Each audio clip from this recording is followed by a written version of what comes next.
Vous savez les amis, je pense qu'entre vous et moi, ici, on est tous fans de manga et d'anime. On a tous été au moins tellement fans d'une œuvre en particulier qu'on s'est tous prêtés au jeu IRL, à reproduire les gestes en général de nos personnages préférés. Ça peut être le Kamehameha de Goku ou ce que tu veux. Du coup, nos parents nous détestaient parce qu'on balançait et on gueulait des choses qu'ils comprenaient pas. Ils nous ont détestés parce qu'on les a poussés à acheter des figurines, des cartes, des peluches, des accessoires, des cosplays de nos personnages préférés. Ils nous ont détestés encore plus parce qu'on leur demandait des fois aussi des jouets de licence qu'on connaissait absolument pas, juste parce que les potes les avaient avant nous et qu'on voulait pas rater le dernier jouet à la mode pour jouer avec eux. Et là par exemple, je veux parler des toupies Beyblade. Parce que pour vous situer un petit peu, je suis né en 1995, donc j'ai 28 ans, j'ai connu le tout début de Beyblade en France, que ce soit en animé, en jeu vidéo et forcément en jouet. Et par rapport aux jouets, à l'époque j'avais 6-7 ans quand c'est sorti, j'aimais pas forcément du tout l'animé qui pour moi déjà avec Tyson faisait un peu vieillot, était pas forcément bien intéressant, que des mecs qui se tiraient dessus à coups de toupie ou qui faisaient des combats de toupies, c'était pas ouf. Enfin du moins j'avais la flemme de regarder ça à la télé. Mon père avait craqué la PS1 déjà à l'époque et j'avais le jeu gravé de Beyblade qui était vraiment nul à chier. Donc forcément si déjà à l'époque je trouvais l'animé et les jeux vidéo mauvais, ça pouvait pas partir d'un bon sentiment, mais je voulais quand même forcer ma mère et mon père à m'acheter des toupies pour jouer avec les potes à la récré. Et non seulement je perdais tous mes combats parce que j'avais zéro technique pour lancer mes toupies, je me faisais exploser et en plus je rentrais en pleurant parce que mes toupies finissaient cassées sur le goudron et les murs de l'école. Et tu vois, il y a quelques mois je me faisais un petit peu chier, mes viewers sur Twitch ils m'ont dit mais pourquoi tu regarderais pas Beyblade Metal avec nous et changer tes a priori que tu avais de base sur la licence. Du coup je me suis dit pourquoi pas 20 ans après me lancer dans les saisons plus récentes en général, même si Beyblade Metal ça commence à dater un peu vu qu'on est en 2024. Et ben j'ai maté avec eux Metal Fusion, Metal Master, Metal Fury, Shogun Steel, j'ai rage quitte au bout de la moitié donc pour moi ça existe pas. J'ai surkiffé mon expérience et vraiment je vous le dis, si vous êtes comme moi indécis sur la licence Beyblade,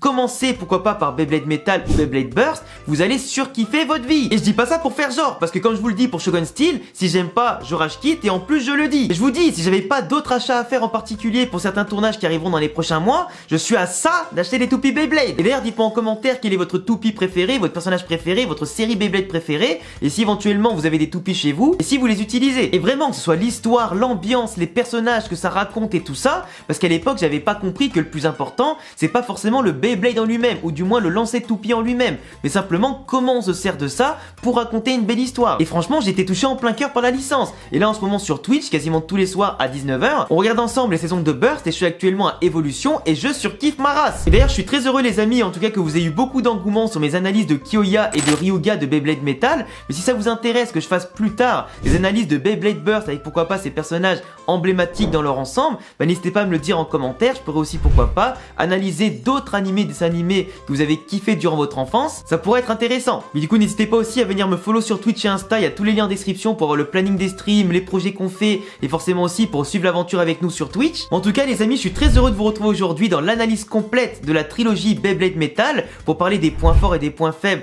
de chaque saison, des différents arcs en tout cas qui m'ont le plus impacté voire pas du tout, et aussi parler bien sûr d'un maximum de personnages avec mon analyse et mes avis. Si vous kiffez Beyblade et ce genre de concept, je vous laisse vous abonner, cocher la cloche, un petit pouce bleu pour le soutien et on est parti maintenant pour l'analyse du jour.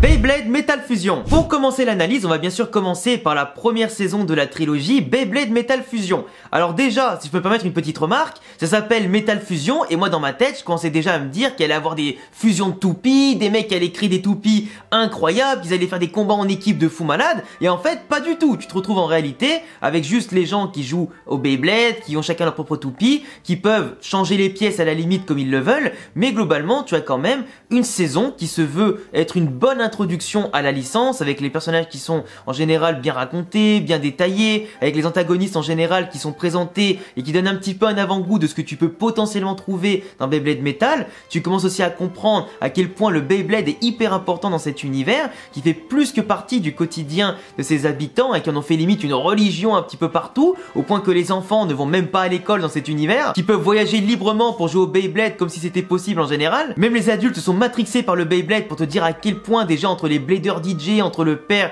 de Jinga et toutes sortes d'adultes en général autour de l'écosystème, que tout tourne autour du Beyblade, sans mauvais jeu de mots. On découvre des compétitions, cette ambiance en général qui est limite plus proche d'un sport, tu vois, avec des stades remplis, avec un engouement qui est tellement important, des supporters, des gens qui sont tous derrière leurs bladers préférés et leurs amis, et globalement je trouve que l'ambiance est ultra prenante. Tu te mets en tout cas à te faire des pronostics, à savoir qui va gagner, qui va aller au bout du tournoi, qui est vraiment plus fort que qui, à te faire des théories pour savoir quel pouvoir, quelle toupie peut lutter contre une autre, et franchement, on a une variété autant de personnages que de toupies qui rendent le tout vraiment satisfaisant. Après, la variété va poser aussi un petit problème, que ce soit dans Metal Fusion ou après, dans le sens où beaucoup de personnages seront malheureusement laissés de côté, car tu peux pas laisser de place à tout le monde dans le scénario, autant pour les antagonistes que les protagonistes. Mais après, c'est un mal pour un bien. Abondance de bons persos ne peut pas nuire à l'histoire. Faut juste simplement faire des choix, des sacrifices, et malheureusement, ça plaît pas toujours à tout le monde. Et tu vois, pour une série animée, par exemple, hein, qui date de fin d'année 2000, début 2010 par exemple, je trouve que la production est quand même plutôt bonne, avec une animation qui monte crescendo au fur et à mesure de la trilogie,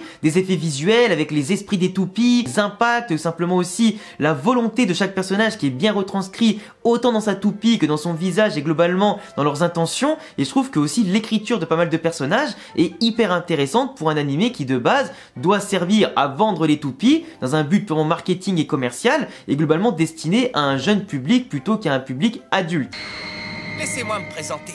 Je m'appelle Jinga Agane. Et tu vois, t'as les 20 premiers épisodes justement qui te permettent cette longue introduction où tu vas voir par exemple l'histoire autour de Jinga, le personnage principal qui de base est déjà un très bon blader, qui a déjà un bon potentiel. On part pas de zéro comme par exemple dans Burst avec Valt. Là on part vraiment avec un personnage qui a du talent, qui est reconnu. On a un blader qui a déjà une réputation, qui va affronter par exemple Benkei qui fait le dur à cuire, avec aussi Kyoya notamment qui va être vaincu 2 fois d'affilée par Jinga. Globalement des personnages qui vont arriver petit à petit, qui vont servir de progression héros, de montrer aux spectateurs l'introduction au Beyblade, aux coups spéciaux, aux caractéristiques des toupies, simplement te montrer qu'est-ce que la stratégie, comment tu fais aussi les techniques de lancer et globalement comment tu fais des combats et comment tu les gagnes. En te montrant petit à petit un semblant de progression et qu'aussi les personnages à côté de Jinga comme par exemple Kenta qui vont progresser petit à petit, qui vont s'entraîner, qui vont s'acharner justement pour s'entendre encore mieux avec leur toupie, tu commences à comprendre que la relation entre le blader et la toupie est extrêmement importante. Je veux dire, les personnages parlent à leur toupie, vivent avec leur toupie, prennent limite leur douche avec leur toupie, ils ne pensent qu'à ça les mecs, et c'est comme ça que ça renforce leurs liens, leurs coups spéciaux et globalement leurs possibilités. Et si je peux me permettre un truc, je vais d'abord parler du personnage de Jinga, parce que le personnage de Jinga, de base je comptais en parler à la fin de la vidéo mais autant le faire dès le début. Pour moi Jinga, en tant que héros principal du coup de l'œuvre, alors j'ai peut-être faire des déçus, mais globalement c'est pas un personnage qui m'a impacté. Tu vois, contrairement à Ryuga ou encore Kyoya qui méritaient vraiment pour leur évolution et ce qu'ils ont fait dans la série, leur vidéo dédiée, Jinga, j'aurais pu en faire une sur lui, y a pas de problème, et peut-être que ça arrivera un jour, pour en parler de manière plus complète, tu vois. Mais Jinga, pour moi c'est un personnage qui est quand même très plat. Dans le sens où sa personnalité, elle évolue pas énormément. Où ce personnage-là, il s'entraîne, oui, mais c'est pas un personnage qui s'entraîne plus que les autres. C'est un personnage qui débarque, qui a un talent inné, qui a Pegasus, puis Galaxy Pegasus, qui sont des toupies quand même plus que spéciales, hein, donc la destinée du personnage principal qui va briller, qui va aller plus loin et plus fort que les autres, avec des fois le syndrome du scénario finalement qui va le pousser plus loin que les autres, même quand il semble perdu et qui semble totalement, en tout cas désabusé, si totalement désavantagé par rapport à un adversaire qui de base est peut-être plus fort sur le papier ou qui le surprend sur le coup.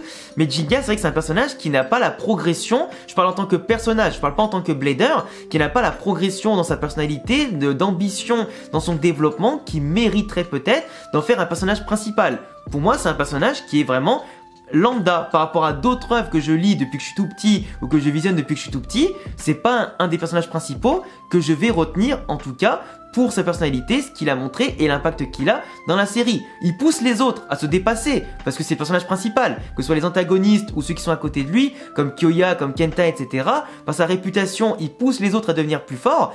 Mais mis à part ça, je suis désolé, il a pas un rôle qui me fait frissonner. C'est pas lui par ses discours ou ses actes qui m'a fait le plus frissonner en général, même si c'est un très bon gars, que c'est le shonen boy par excellence.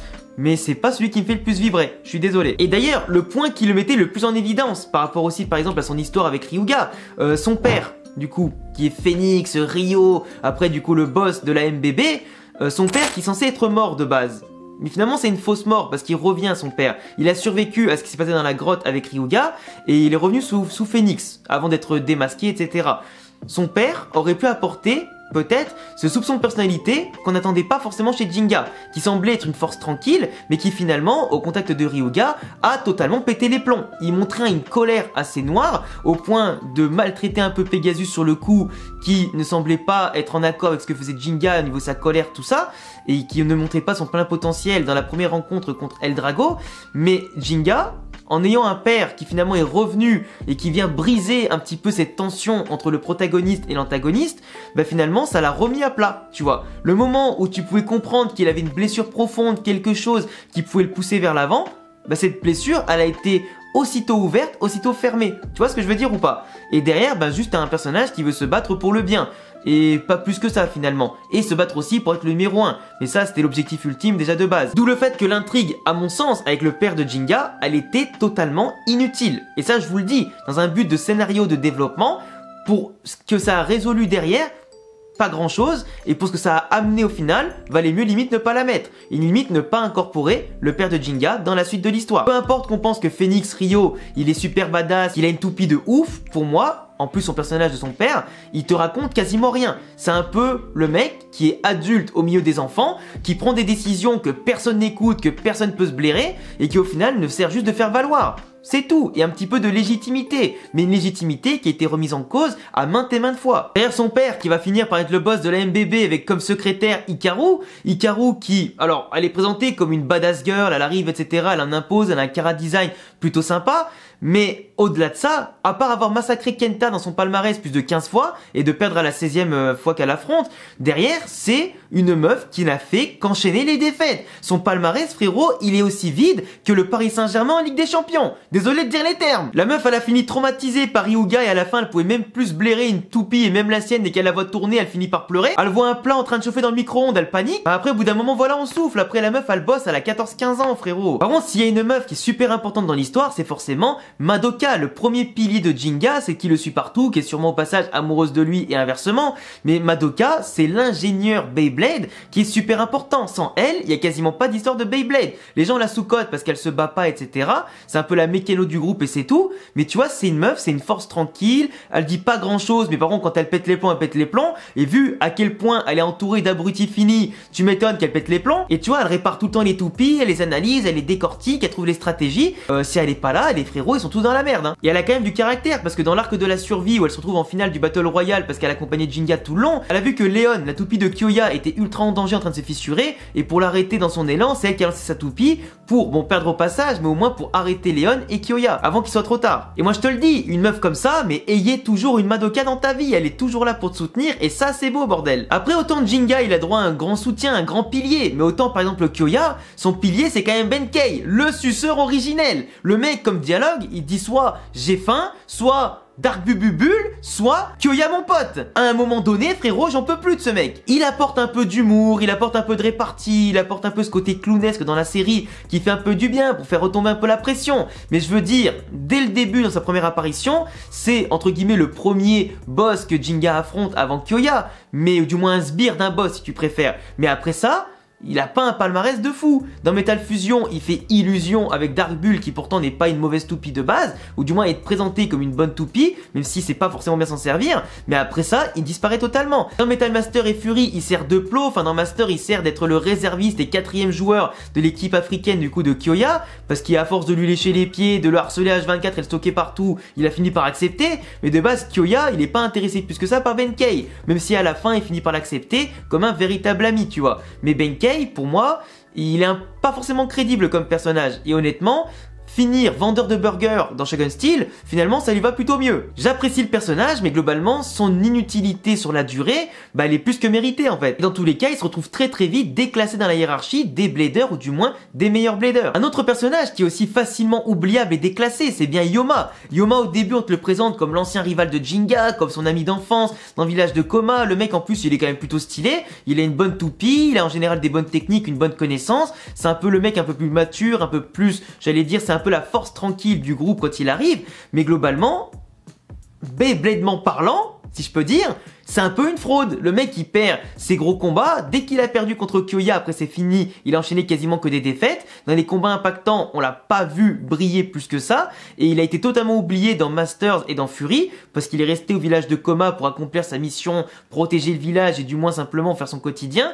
Mais c'est un personnage qui a une personnalité, finalement quand tu apprends à la connaître, qui est oubliable. Un personnage malheureusement qui n'a pas de propre développement, en tout cas détaillé, mais c'est un personnage que je vais appeler de personnage pivot, de personnage de transition, dans le sens où il va plutôt aider d'autres personnages à se développer que se développer lui-même, tu vois. comme étant l'obstacle de Jinga au passage, qui revient dans son quotidien pour finalement voir qu'il est déclassé par d'autres rivaux comme Kyoya, notamment par rapport à Jinga, et malheureusement il n'a plus le niveau de se frotter ni à Jinga, ni à ce qui se passe dans le monde. Il ne peut servir que de soutien, peu importe son ambition qu'il avait à la base. Et c'est pour ça que tout à l'heure je te parlais de personnages que l'on sacrifie, et lui en fait vraiment partie. Peu importe que certains l'aiment ou l'aiment pas, bah globalement, c'est vrai que c'est pas le personnage qui te raconte le plus de choses, et globalement, bah le laisser de côté c'est mérité. En parlant de personnages inutiles, que vraiment on aurait pu enlever, mais de Beyblade Metal tout court, c'est Tetsuya, Monsieur Crab, tu vois. Lui, dès que je le voyais, j'avais envie de l'éclater dans un mur, frérot. Avec ses pièges, ses running gags qui étaient même pas drôles, pas intéressants. On aurait dit la Team Rocket dans Pokémon qui te racontait la même blague pendant 25 ans. J'en pouvais plus. Et lui, j'ai retrouvé le même esprit dans Beyblade Metal. Chaque apparition, qu'il soit seul ou chez la nébuleuse noire, peu importe, c'était une fraude. Et encore plus dans l'arc de la survie, où j'avais envie simplement de l'envoyer valser dans l'eau, ce bâtonnet Koraya. Ouais, j'ai la haine contre lui, ouais. Tricheur, manipulateur, et les gonzes, ils faisaient toujours exprès de tomber dans le panneau, alors que c'était évident, bordel. Et d'ailleurs, parfaite transition, parce que là on arrive à l'arc de la survie, qui pour moi est vraiment le meilleur arc de Metal Fusion, avec un arc qui justement te montre déjà quelques enjeux. Dans l'arc d'avant, t'avais comme simplement comme objectif le fait que Jinga par exemple devait devenir le numéro 1, ou simplement lutter contre Ryuga et Eldrago pour récupérer la toupie qui avait failli tuer son père et la remettre en général dans le sanctuaire qu'il a gardé de base, et vaincre du coup Doji, la nébuleuse noire et Ryuga au passage.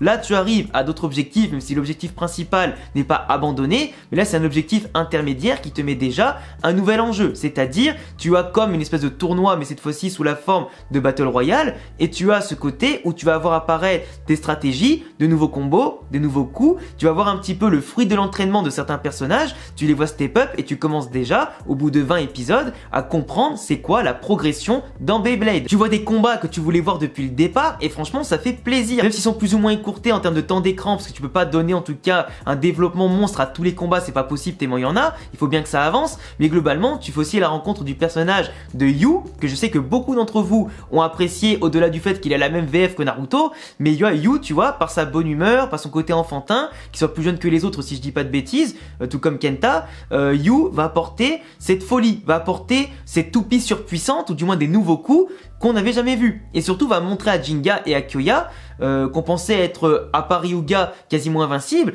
ils leur ont montré qu'il fallait encore progresser et aller plus loin. Et quand t'as le plot twist où on te dit qu'il appartient à la nébuleuse noire et que son vœu de créer l'ultime bataille, du coup le tournoi national, ça sera aussi sponsorisé par Doji qui se cache derrière tout ça et qui est en tout cas en partenariat un peu sombre avec la MBB pour bien sûr Eldrago, l'alimenter, etc. Tu te dis, putain, le scénario, il prend une autre tournure, il prend encore une fois un côté intéressant, on va enchaîner des matchs et des combats et des événements qui vont amener à des combats finaux, je pense, stratosphériques. Ce côté Battle Royale, etc., où Yu arrive à gagner contre tout le monde, tu te dis, putain, mais j'espère que Kyoya et Jinga vont vraiment devoir s'entraîner très dur pour le dépasser. Et moi, ce qui est dommage avec le personnage de Yu, pour parler déjà de son développement, c'est que, pour moi, c'est un personnage qui a été un peu une déception, parce qu'il commence très fort, en fait, mais je pense que tu vois, contrairement à des personnages qui commencent très bas comme Kenta et qui finissent de manière exponentiellement forte, en tout cas à la fin de la série, pour moi, Yu c'est exactement l'inverse. Il commence très fort et plus tu avances dans la série, plus il régresse en termes de comportement qui devient lourd par ses gamineries, par sa capacité à toujours dire moi je veux jouer, je veux ci, je veux ça, parce qu'il accepte pas d'être remplaçant de l'équipe nationale japonaise dans Metal Masters, il accepte pas son statut de perdre dans la hiérarchie contre tout le monde au fur et à mesure, contre Jinga, contre en plus dès les huitièmes de finale de l'ultime bataille, mais on en reparlera un petit peu après,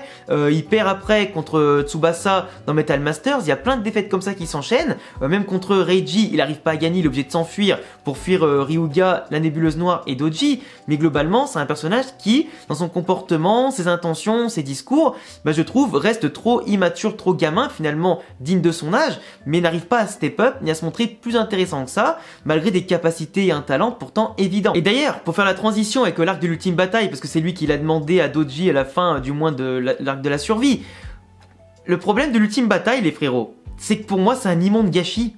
C'est un immonde gâchis, j'attendais que ça, un tournoi national pour voir qui sera le meilleur blader. Mais globalement, l'ensemble des combats, ça a été du gâchis total. des matchs trop courts, des matchs qui se terminent en claquant des doigts, des matchs qui se terminent sans surprise, fade, pas de stratégie réelle, les combats étaient pas intéressants, j'ai pas ressenti l'intensité de la compétition que j'ai pu ressentir notamment durant l'arc de la survie. T'avais des arcs intermédiaires, déjà pour se qualifier au tournoi où il fallait je sais plus combien de points pour se qualifier, il en fallait vraiment beaucoup, 50 000, un truc comme ça, je me rappelle plus. Les arcs qui permettaient de développer certains personnages, leur entraînement, de montrer leurs points forts, leurs points faibles, etc. dans leur parcours, bah t'en as certains qui ont fait les mêmes erreurs qu'avant, qui ont pas appris de leurs erreurs, qui ont pas montré plus de potentiel que ça, qui sont écroulés très vite comme You par exemple, mais derrière, à part les combats contre Reiji qui te montraient vraiment une personnalité assez inquiétante, assez dérangeante et totalement folle, qui détruisait les toupies des autres, qui montre un antagoniste de la nébuleuse noire qu'on adore détester et qui représente vraiment c'est quoi un antagoniste pour moi dans une licence et un arc en général. Mais globalement, l'arc de l'ultime bataille, à part le combat Kyoya contre Ryuga qui était le meilleur combat, celui entre Jinga et Reiji un peu en dessous, mais après Ryuga contre Jinga c'était une grosse blague. Jamais Jinga ne doit gagner ce combat, même si l'autre il se laisse emporté par sa colère et par Eldrago qui fusionne un petit peu avec lui, qui prend son contrôle, etc.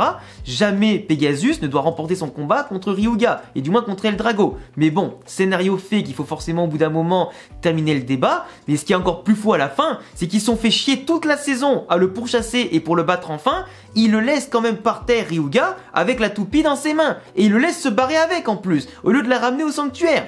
Ça, j'ai trouvé ça totalement con. Même si pour la suite, pour laisser une deuxième chance à Ryuga, parce que c'est le seul qui peut contrôler le Drago globalement à la perfection ou plus ou moins, forcément, c'est intéressant. Mais sur le coup, c'est pas logique, tu vois. Après, tu me diras, il y a quand même dans Village de Coma un chien qui parle. À partir de là, la logique, tu l'oublies un petit peu, tu vois. Et globalement, ouais, j'ai pas été du tout surpris de ce qui s'est passé dans Metal Fusion. J'étais même largement déçu. Et forcément, ça porte un peu plus que préjudice à l'œuvre de base. Après, s'il y a bien un point qu'il faut quand même détailler dans Metal Fusion, ce sont les antagonistes entre Doji, entre Ryuga et forcément tous les sbires de la nébuleuse noire. Même si, pour les nébuleuses noires, les sbires sont vraiment tous frauduleux. Mais quand je dis tous frauduleux, c'est tous frauduleux. Le trio Kumade, les jumeaux Sodo, Ryotaro, Tobio, etc. Désolé, c'est pas des personnages emblématiques. Même si Tobio et Ryotaro, par exemple, je les aime bien dans le chara design et dans l'idée de concept de leur personnage, le reste, pour moi, bah, à part faire évoluer ou step up Jinga et Kyoya sur leur chemin, bah ils racontent pas grand chose, et malheureusement c'est juste des mecs qui ont perdu, qui ont pas su ravaler leur fierté, qui manquent de puissance, qui ont cherché la solution de facilité en rejoignant la nébuleuse noire, du moins Doji les a trompés pour éventuellement nourrir Eldrago s'il venait à perdre et trahir ses plans, parce qu'il avait besoin de sbires pour l'ultime bataille, notamment pour affaiblir Kyoya, Jinga et son groupe, et là, etc. Mais ça n'a pas marché. Donc du coup, globalement, ils ont été manipulés, mais c'est pas des personnages qui, malheureusement, ont eu un rôle plus qu'intéressant, plus qu'impactant. Même si on en revoit certains après dans Master, si je dis pas de bêtises, franchement, c'est des personnages plus qu'oubliables, tu vois. Et pour parler de Doji, un mec qui ressemble plus à un adulte qu'autre chose, je sais même pas quel âge il a, mais il traîne qu'avec des enfants, il est limite un peu tendancieux avec le petit You, à force d'insister pour l'avoir à ses côtés, il aime pas les cactus, il en a quand même chez lui, et il les touche quand même, ce pauvre con, comme si ça faisait pas mal. Il se fait passer pour un mafieux, blindé de thunes, en tant que sponsor, avec un verre de jus d'orange à la main tous les épisodes.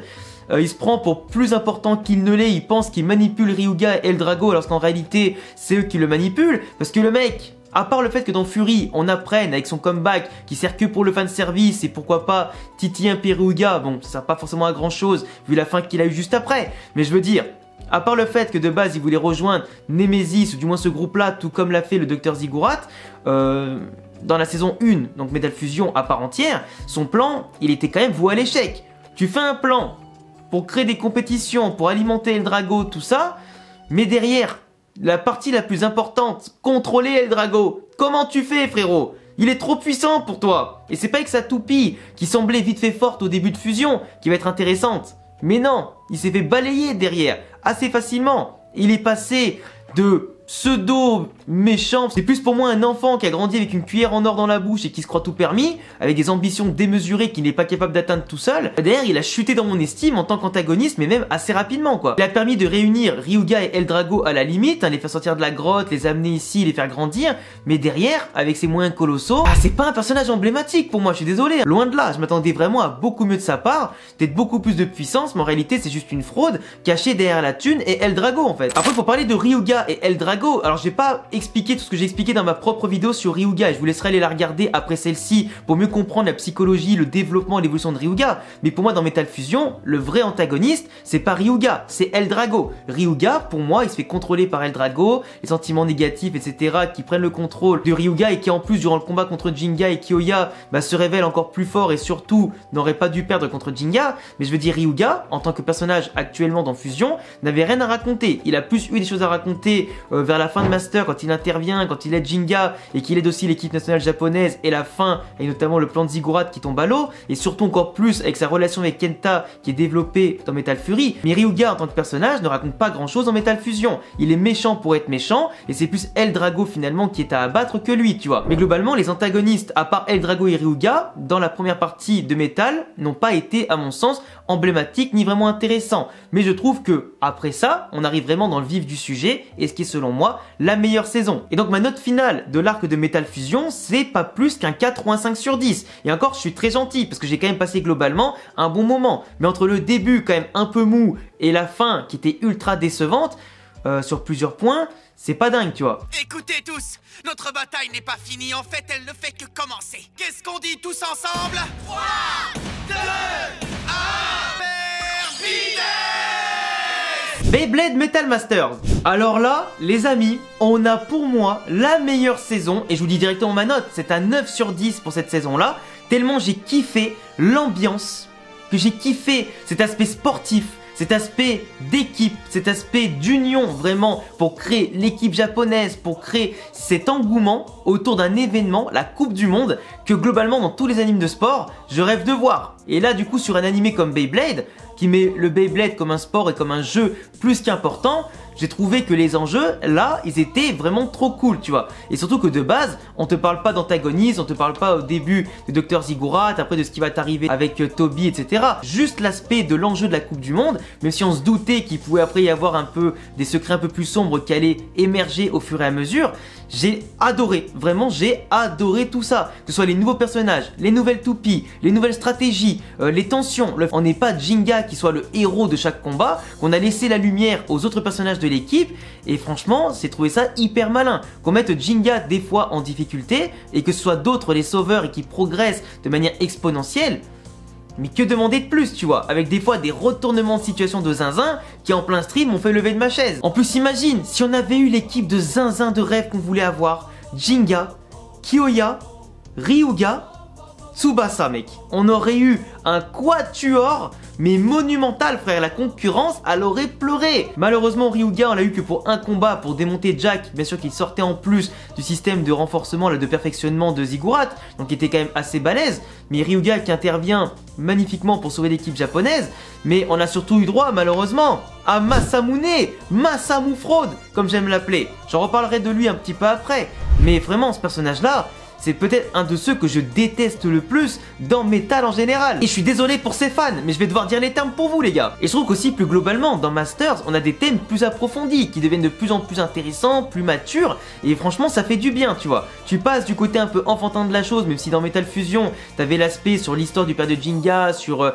la domination du monde, etc., qui pouvait mettre un petit peu de part plus mature que prévu, plus mature qu'enfantin du moins. Mais là dans Masters, on rentre vraiment dans quelque chose qui ressemble limite à du professionnel. Et franchement, je kiffe cet aspect, tu vois. Au niveau de la préparation, des entraînements, les stratégies à mettre en place, tout était bien carré. Et en parlant de choses carrées, qui a peut-être failli voler en éclats durant la saison, et un personnage que je n'ai pas évoqué si vous avez été attentif dans Metal Fusion. Et j'ai fait exprès parce que la partie la plus importante de ce personnage-là se passe dans Metal Masters. Je vais bien sûr parler d'un de mes personnages préférés, d'une de mes toupies préférées aussi. Je suis d'ailleurs dégoûté qu'il n'ait pas été un blader légendaire dans Metal Fury. Je vais bien sûr parler de Tsubasa. Tsubasa qui pour moi, en ayant servi d'agent double entre le mec qui est infiltré par la MBB dans la nébuleuse noire pour recueillir des informations sur Eldrago, sur les toupies, sur les plans de Doji, etc., qui sert un peu à surveiller tout ça de l'intérieur, il avait un potentiel de zinzin. Le mec il arrive de nulle part et il a un talent monumental. Il est plus fort que Yu en arrivant. Il le bat d'ailleurs dans Metal Masters pour gagner sa place dans l'équipe nationale japonaise. Mais globalement, dans les qualifications, les tournois et les confrontations, il est ultra intéressant. un personnage qui est réfléchi, qui justement apporte ce côté mature et qui apporte aussi cette sérénité, ce côté planificateur, ce côté le mec où il va réfléchir à améliorer la situation et trouver toujours des solutions.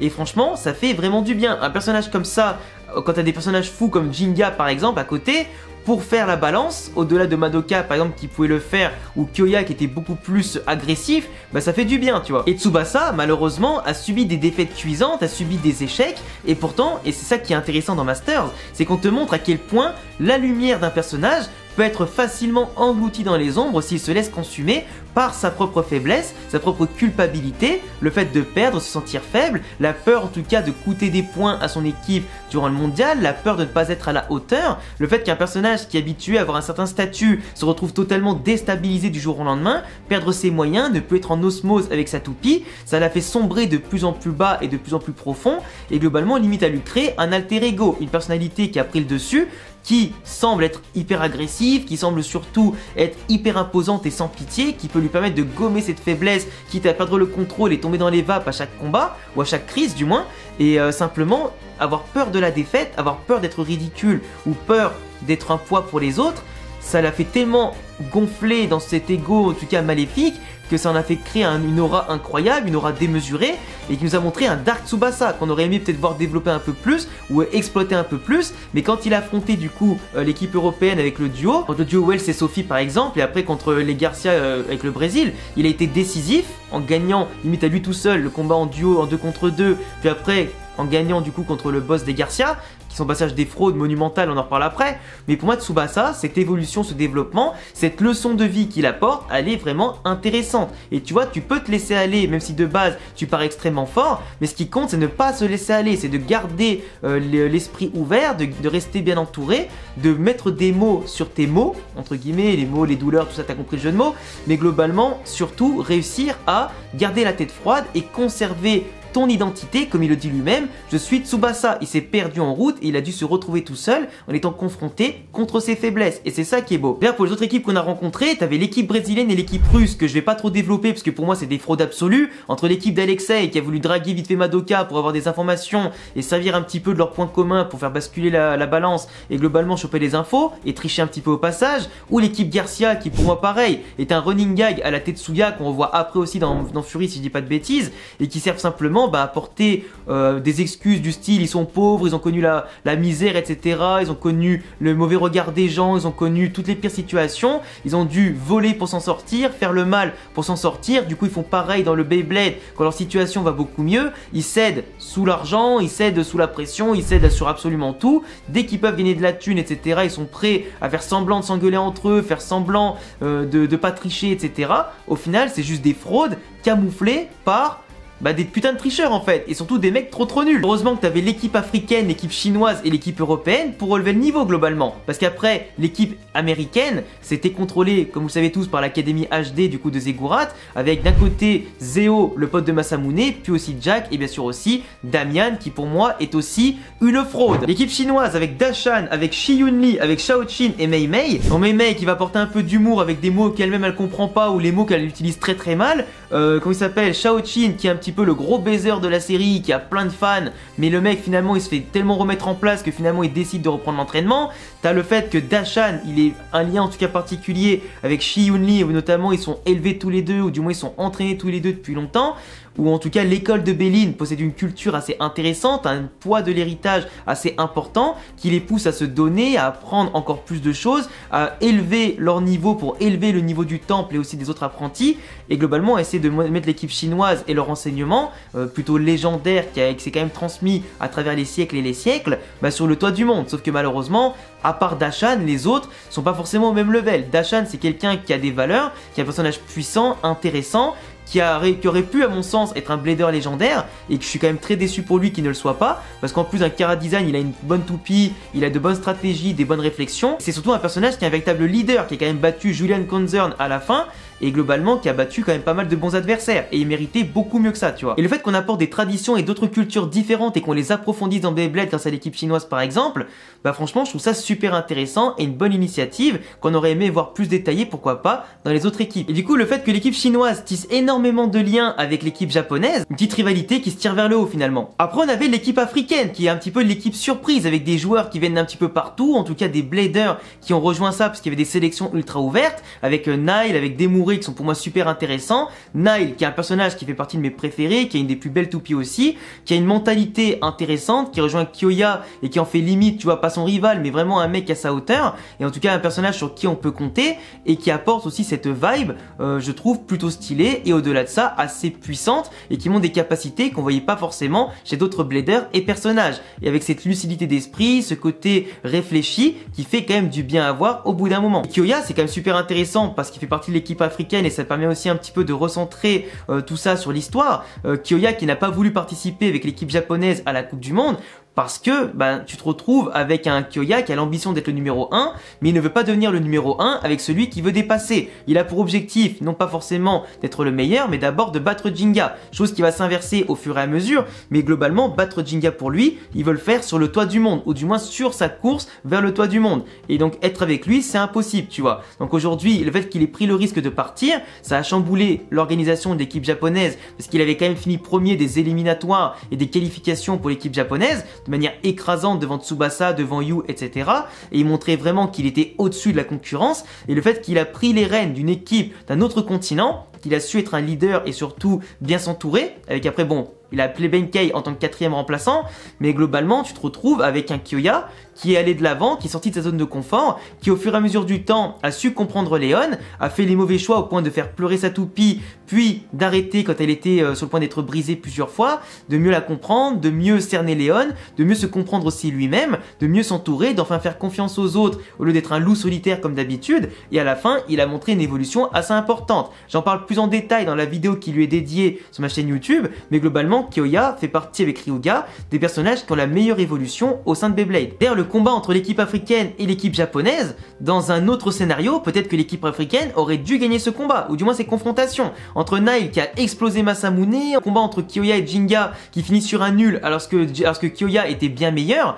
Tu vois, t'as des choses un petit peu comme ça qui fait que le scénario forcément ne fera pas perdre le Japon, mais Kyoya dans un autre monde aurait pu peut-être aller bien plus loin dans les championnats du monde. Après la fatigue a fait qu'il a perdu dans le 2 contre 2 finale, mais bon, après c'est comme ça. L'équipe européenne, alors à part Sophie et Wells qui sont pas forcément intéressants, qui sont un petit peu les soutiens, les piliers principaux on va dire de Julian Konzern dans cette série et globalement dans son histoire, et qui sait un petit peu leur faire valoir, ils combattent toujours en double et puis voilà, ils n'ont pas une personnalité plus intéressante que ça. Il y a quand même Klaus qui aujourd'hui est un personnage que je respecte énormément, qui a fait un discours de malade mental après avoir battu Masamune, parce que Masamune a encore perdu évidemment. Est-ce que j'ai besoin de le préciser? Ça je ne pense pas, mais Klaus qui montre des valeurs, qui montre cette mentalité de fair play, qui montrait ce côté imposant autant en tant que blader qu'en tant que personne, et franchement il m'a laissé sur le cul à chaque fois qu'il prenait la parole. C'était pour dire des trucs ultra justes et précis, tu vois. Et Julian Konzern qui est forcément avec sa famille ultra riche, la preuve de l'excellence, du moins dans tous les domaines il veut être le premier partout, ne jamais échouer. Quand il s'est mis à perdre son combat contre Jinga, puis qu'il a perdu ensuite contre Dashan, etc., il a eu quand même cet engrenage où il s'est retrouvé pris dans une spirale négative, où il s'est remis en cause. Plus le fait que Ziggurat a en tout cas fait pression avec l'Académie HD en rachetant toutes les entreprises de la famille Konzern et a fait pression sur lui, forcément il a été obligé de ravaler son ego, d'être déshonoré et de vouloir racheter son honneur derrière en écoutant Ziggurat un peu contre son gré, tu vois. Mais malheureusement, il s'est perdu et après a dû se reprendre après les défaites et les discours de Dashan et de Jinga. Mais Julian, de base, c'est quand même un personnage intéressant, qui a une autre toupie, comme celle de Ryuga, qui a une rotation inversée, et franchement, il avait de base plein de surprises, plein de potentiel, et qui a quand même offert un très bon combat final contre Jinga, du coup, dans les affrontements entre leur équipe. Il permet d'avoir aussi quelques leçons de vie assez intéressantes. Ensuite, passons maintenant à Toby, qui devient aussi Faust à la fin de la saison, parce qu'il subit le système de perfectionnement en général de Ziggurat, et qui le fait sortir de sa maladie. Il devient Faust, son alter ego, entre guillemets, incontrôlé par ça. Et t'as aussi Zeo, l'autre ami d'enfance de Masamune. Honnêtement, l'histoire à la base des personnages qui se rencontrent, qui veulent du coup devenir les numéros 1, qui veulent se tirer vers le haut, qui a une bonne rivalité qui se met en place et qui les pousse à donner le meilleur d'eux-mêmes pour être plus forts les uns et des autres, et pour qu'au final t'en as un qui devienne malade, un petit peu comme dans d'autres licences, comme dans Katen Tsubasa, quand t'as par exemple Julian Ross qui tombe malade, etc., et qui peut pas donner la pleine mesure de son potentiel et s'entraîner encore plus, bah ça faisait un peu de la peine, et ça permettait justement d'être encore plus touché par l'histoire de Masamune, pour ses motivations, d'être encore plus touché par les possibilités qu'il peut y avoir, et le fait que ça puisse exister aussi dans le monde de Beyblade, ce genre de personnages là qui sont malheureusement talentueux mais fragiles. Et globalement Toby, le fait qu'il devienne le boss final entre guillemets de la licence, enfin de la saison, bah, c'était un peu prévisible sur certains points, mais surtout c'était pas forcément intéressant, parce qu'en tant que Faust il était juste inutile, il servait juste à créer de l'énergie spirale, à se sacrifier limite avec sa toupie, à subir pas mal de choses pour qu'après Ziggurat il puisse la revendre au plus offrant, après qu'il ait créé l'Académie HD, qu'il ait créé le système Hades, qu'il ait créé plein de trucs comme ça. Mais globalement Faust ne racontait pas grand chose par rapport à sa personnalité Toby de base, tu vois. Et Faust du coup manquait un petit peu de caractère, de personnalité qui l'aurait rendu vraiment encore plus badass qu'il ne l'était. Parce qu'après en termes de puissance pure, il était quasiment inarrêtable. Il fallait qu'il se mette à plusieurs pour le vaincre, avec aussi l'aide de Ryuga par rapport au système à détruire tout ça. Mais sinon, il était quasiment inarrêtable. Faut dire qu'il était ultra dopé par le système et par une toupie aussi très puissante. Donc ça aidait, tu vois. Mais sans le système, ben c'est un personnage qui est finalement pas très bon, quoi. Et Zeo, c'est un personnage qui, pareil, il s'est fait renforcer par le système, mais globalement, il était pas intéressant non plus. Et en plus, moi, ce qui m'a énervé, c'est qu'il a pris la tête à Masamune toute la saison quasiment, en disant que c'était pas bien ce qu'il a fait, que Masamune est parti, qu'il a laissé Toby et Zeo, parce qu'il y en avait un qui était malade et l'autre il savait pas quoi faire. Mais Masamune de base, il vient pas des États-Unis.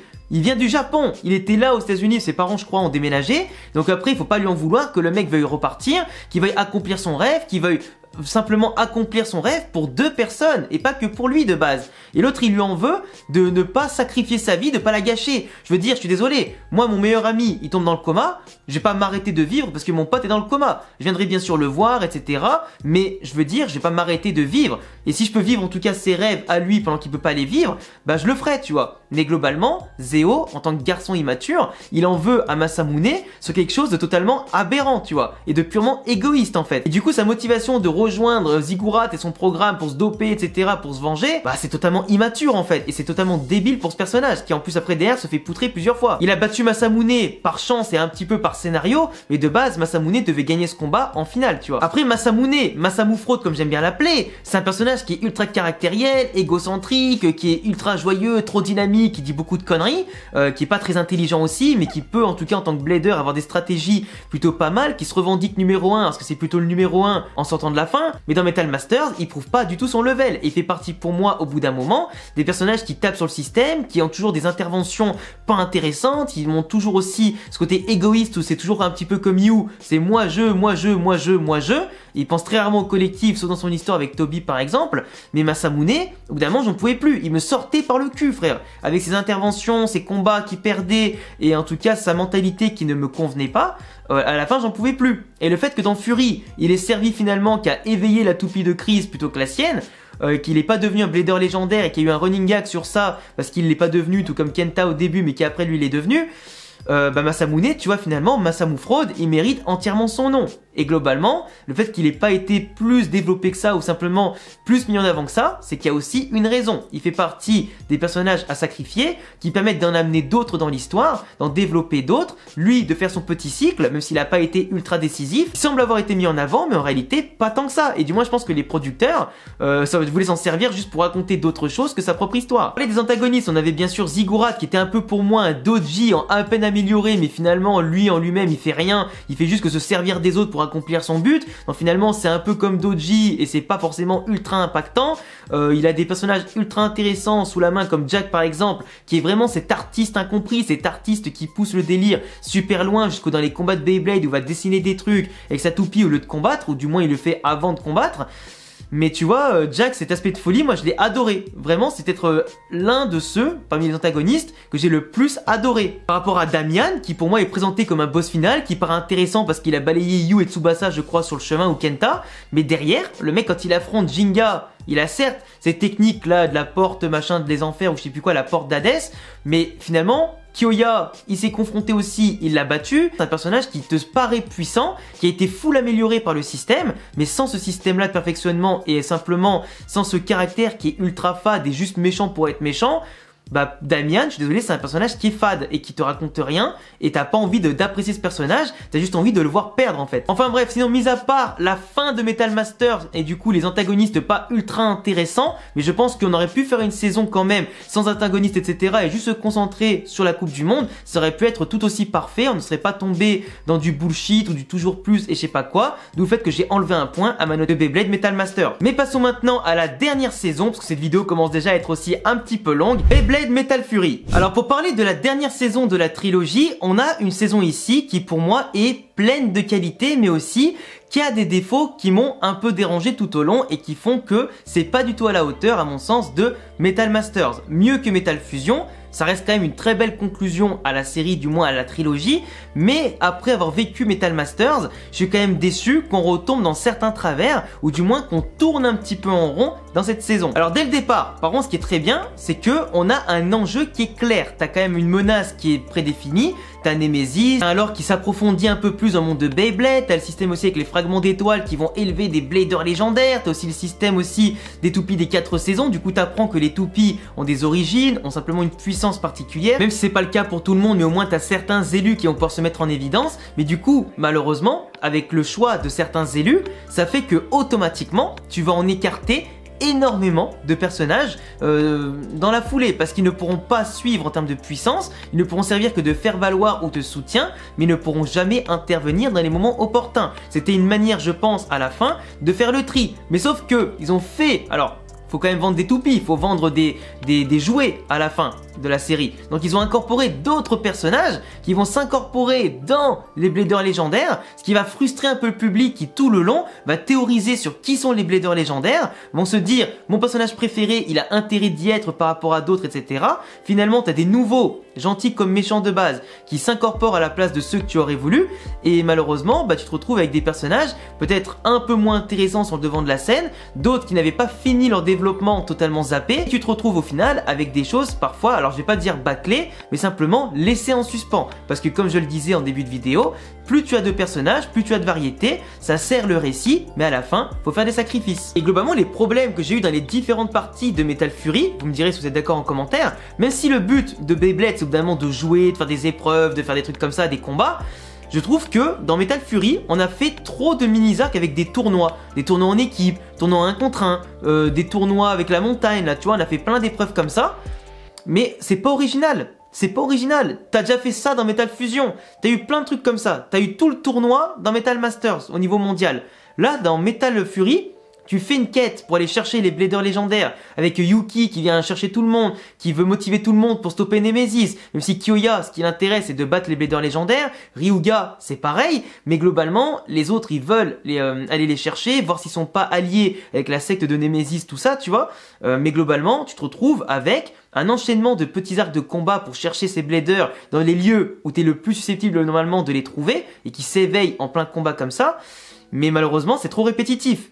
Et du coup, tu passes au Blader 1, Blader 2, Blader 3, Blader 4, avec des très bonnes surprises, hein, comme par exemple Aguma, on pensait que c'était l'autre, la petite fraude, la Bao, qui était le Blader légendaire. Au final, c'était Aguma qui était un Blader légendaire, surpuissant, parce que dès son apparition, le mec, il a explosé tout le monde, mais vraiment avec une facilité, mais comme s'il y avait une différence de level stratosphérique, pour qu'au final, tu sais pas trop comment, les héros qu'on suit, ils se mettent au même niveau que lui, sans trop d'efforts, sans trop d'entraînement, et qu'au final, ils deviennent un personnage déclassé, tu vois. Même si, contre Nemesis, il a cet instinct de leader, cette stratégie qui permet quand même à tout le monde d'être soudé. Mais globalement, dans ses combats, avant de basculer du bon côté, Aguma, il avait quand même dégringolé, mais à une vitesse extrêmement folle. Et je pense que les scénaristes se sont peut-être dit, on a fait un personnage beaucoup trop fort, et qu'il faut un petit peu le nerfer, tu vois. Et au-delà de ça, moi j'aurais quand même bien aimé qu'on approfondisse encore plus le lore de Beyblade.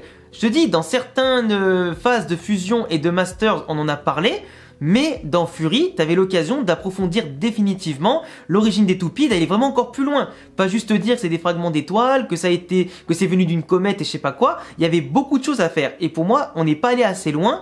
et c'est quand même dommage. J'ai quand même beaucoup aimé certains personnages comme King et Chris par exemple. T'as Chris qui a été abandonné par ses potes, ou du moins il était tellement fort par rapport aux autres que ses potes n'avaient pas à suivre. Dans les combats en équipe, bah lui il gagnait mais les autres le faisaient éliminer parce qu'ils étaient nuls, et du coup ils en avaient tellement marre du Beyblade et d'être décalés en termes de level qu'ils l'ont abandonné, ils ont rage quit. Alors que bon, valait mieux qu'il les laisse tomber si lui il avait d'autres ambitions. Il a fini par être tellement solitaire que c'est devenu un mercenaire, et globalement ça a forgé son personnage, sa façon de voir ses relations avec les autres, qui a évolué au contact de Jinga, au contact du groupe, en comprenant ce que c'est d'avoir des amis. Et finalement le fait qu'il était de base un ennemi, qui pense qu'à accomplir sa mission, gagner de la thune et satisfaire ses clients, derrière il devient un enfant comme les autres, ou du moins un blader humble et normal comme les autres. D'ailleurs le fait qu'il devienne un blader légendaire devant Masamune, mais ça m'a fait extrêmement rire. T'as aussi King par exemple, King qui est le Masamune, enfin c'est le même, avec juste le fait qu'il gagne ses combats. Oui, je le dis, tu vois, faut dire encore les termes. Mais Masamune n'a pas réussi à s'élever là où King est allé,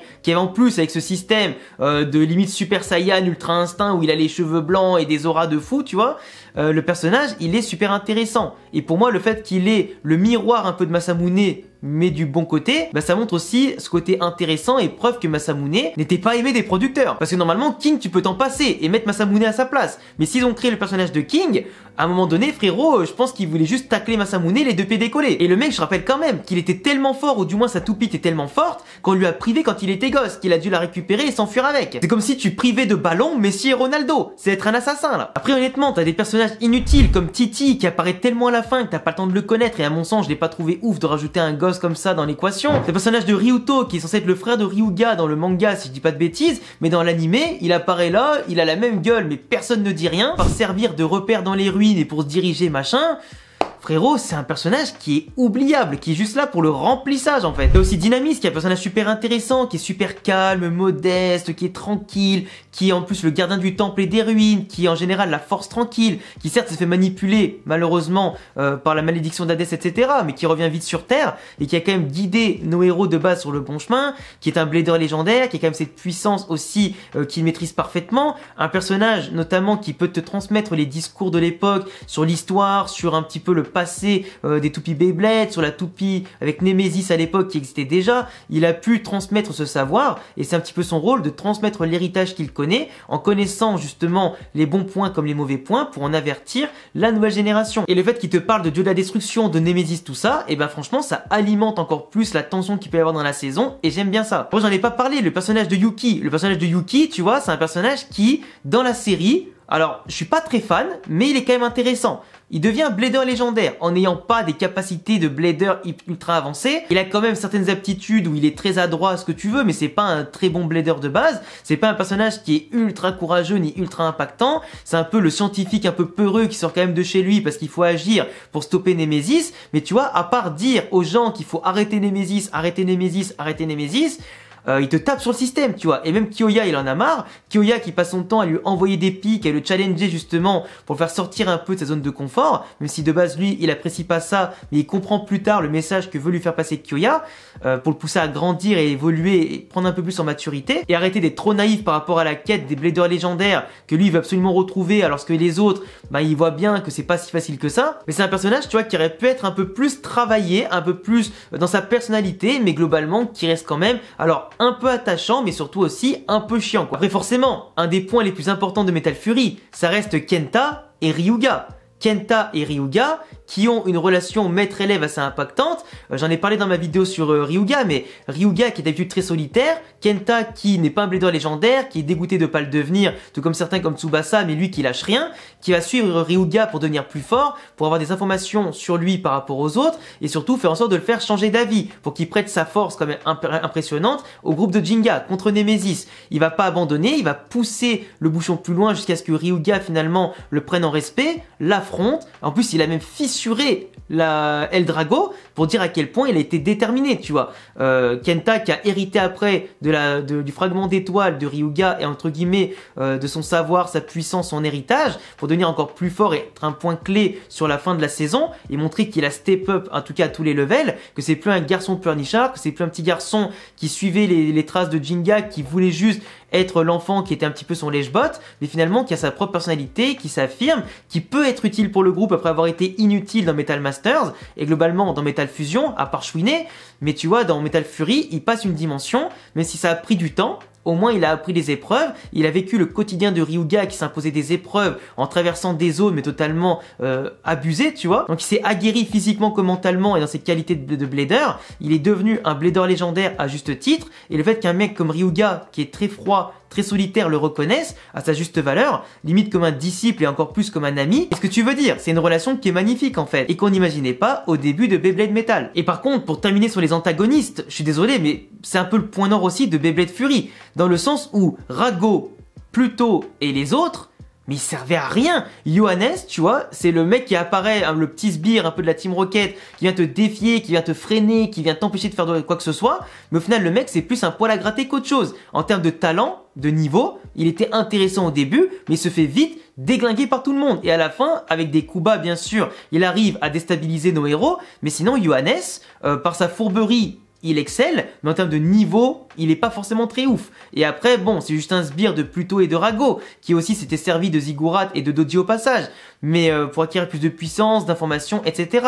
Mais Rago, c'est l'antagoniste vite par excellence. Juste le mec qui servait à prendre la toupie Nemesis en main et l'utiliser, mais le reste, que dalle. Le mec il apparaît sur la fin, il te raconte rien, c'est le méchant que t'aurais pu remplacer par n'importe qui, et plutôt juste un mec qui sert à recruter les gens et à contrôler vite fait Dynamis, avec la malédiction d'Hadès, tout ça. Mais globalement, ces personnages-là sont les plus détestables et les plus vides au monde en fait. C'est ça que je comprends pas. C'est que si tu veux mettre des méchants comme Nemesis, mais fais en sorte de les travailler, de les élaborer, qu'on ait envie de les détester, mais t'as même pas envie de les détester parce que t'es désintéressé en fait, ils te rendent... Franchement, tu passes à côté d'eux, tu t'en fous, tu vois. C'est pour ça que globalement, dans Beyblade Metal, la trilogie, les antagonistes, c'est pas ce qui m'a marqué le plus. Et je pense qu'on est clairement pas sur des modèles d'antagonistes. Je dirais pas qu'on fait ce qu'il y a de pire, mais on fait pas non plus ce qu'il y a de mieux. On est vraiment entre les deux, avec des ambitions assumées, intéressante, avec un fond intéressant, mais sur la forme, c'est catastrophique. Donc c'est pour ça que sur Beyblade Metal Fury, je peux pas aller plus haut que 5 ou 6 sur 10. Enfin bref les amis, c'est tout pour cette longue vidéo. Je sais pas combien de temps elle va durer, mais c'est pas grave. Ça me fait plaisir de parler à cœur ouvert, en tout cas avec toute ma passion de Beyblade Metal. J'ai pas pu tout développer forcément, sinon ce serait encore plus long, et j'ai essayé de faire au mieux pour parler des personnages, des arcs, des points forts, des points faibles, etc.